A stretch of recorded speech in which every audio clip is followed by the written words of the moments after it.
Well, at yesterday's council meeting, it's one of the big things we did, and this was prior to council.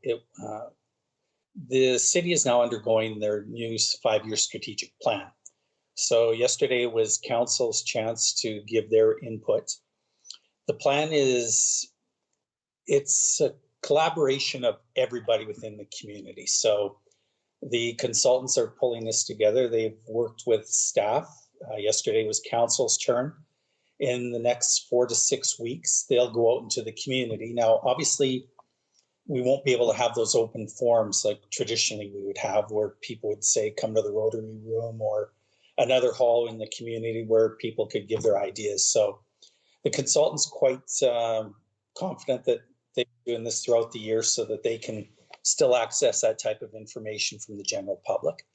They'll be looking to our business community, whether it's through the Chamber of Commerce, Downtown Biz, and they'll also be reaching out to our First Nation partners. So whether it's through Kenora Chiefs Advisory, Grand Council Treaty Number 3, and our neighboring municipalities, Washagamas Bay, Wajishkanugam, Dolls, because they're all integral on the success of the city. So, and it's important to get everybody's input. Where's the city now? Where do you want to see it in 5 years? What are the priorities? So an example might be housing is probably the #1 priority right now. And no matter what issue we look at, it always comes back to housing. Example would be there's issues, social issues on the street. We always hear they don't have a home. These individuals have no place to go. So it's a different component of housing, but it's very important. We hear about young families wanting to move. People coming into the community, whether it's for hospital, you can't find a place. As soon as a house goes on the market, it's gone. And then you look at, even as we grow older, where are the seniors going to live? And I think one of our goals long-term is maybe have a assisted living facility. So then you've got the whole gamut all the way through. So that's a huge priority for council. And I think it will be for the community. I think everybody's fairly confident or hopeful that we're going to get a brand new hospital. Well, that will entice people to come in. So where are those individuals going to live?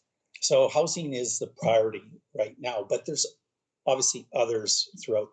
So it'll be interesting. The draft document is supposed to come forward to council middle of summer. So it'll be interesting to see, what are the priorities of council? What are the priorities of staff? What are the priorities of the community? And they will pull it into a document that kind of, sets the common priorities, and that will be the focus. Those will kind of be the focus over the next 5 years. Obviously, right now, it's with the early spring, we've had a tremendous jump on our capital budgets. There's road work, sewer and water projects being undertaken throughout the community. Some you see, obviously, the east end of town from the bridge just before Luby's all the way up to the stoplights at A&W. That's phase 1 of a 3-year project where eventually that entire area out past the jail will be repaved. So that's a main track. You see that. Right now, 2nd Street's torn up and all the avenues from 2nd to 1st. And that's a major sewer and water and storm drain project. So it's interesting. Before I became on council, I knew there were storm drains. I knew there was sewer and water line. I didn't realize how many miles of infrastructure we have buried under the ground. So there's a lot going on there. Another project people don't know about is up on 16th Avenue, which would be when you go over the tracks at Pro Auto Glass. That was probably one of it's not a highly traveled, it's kind of out of sight, out of mind, but the road is being torn up. So we've got a tremendous jump because of the early spring. It's funny, somebody said to me the other day, the lines aren't painted. Well, traditionally we don't do line painting until June because we don't get to do the street sweeping in April because we still have snow. So we've really got a great jump on all those projects. staff have been working, all the beaches, parks, trail, everything's ready. So once we see, or once the province says, yeah, you can go back, and hopefully that'll be next week or the week following June 2nd, everything's ready to go. So people can actually jump right into the summer. Um, you know, it's really interesting. It's called a community improvement plan. And basically what it does is, if you're a business owner and you own a business downtown and you'd like to, refurbish your storefront, the city is a program, you contribute so much money, we'll contribute so much money. And the plan is the downtown business core, but it also the old mill site, and there's a portion in Kuwait. Our budget we've already exceeded our budget this year. There's so much investment in the community, which really bodes well.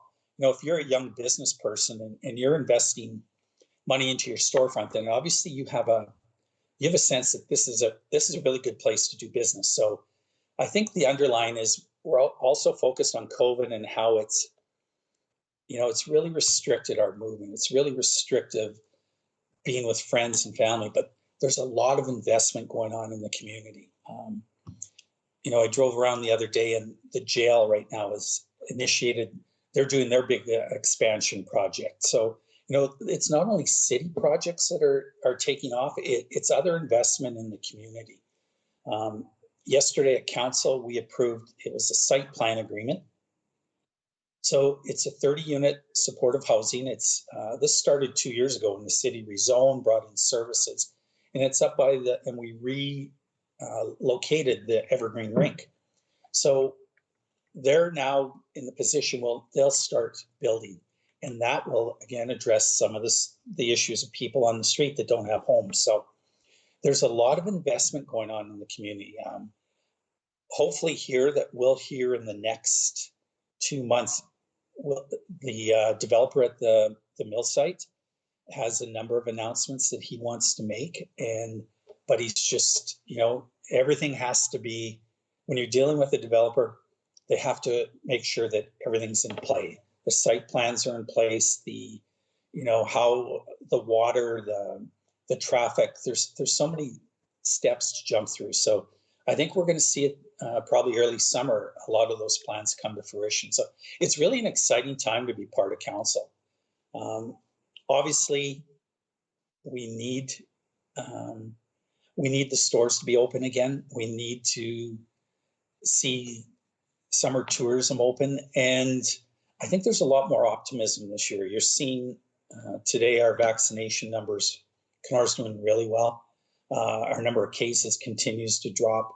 And as the province, once they reopen, you'll see tourists flock back, especially, obviously the majority will come from Manitoba and West, but I'm very optimistic that there's a lot more vaccination going on in the States.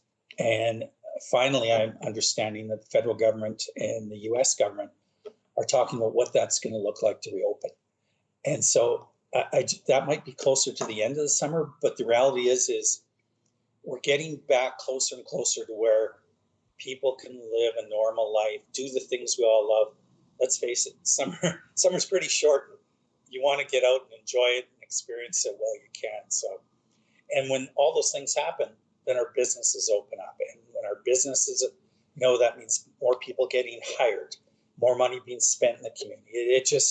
It kind of has a trickle effect, and sometimes it has a steamroll effect where people start spending money, and as you make money, you spend more and you hire more. So the economy will hopefully slowly return to what we used to experience. It's interesting.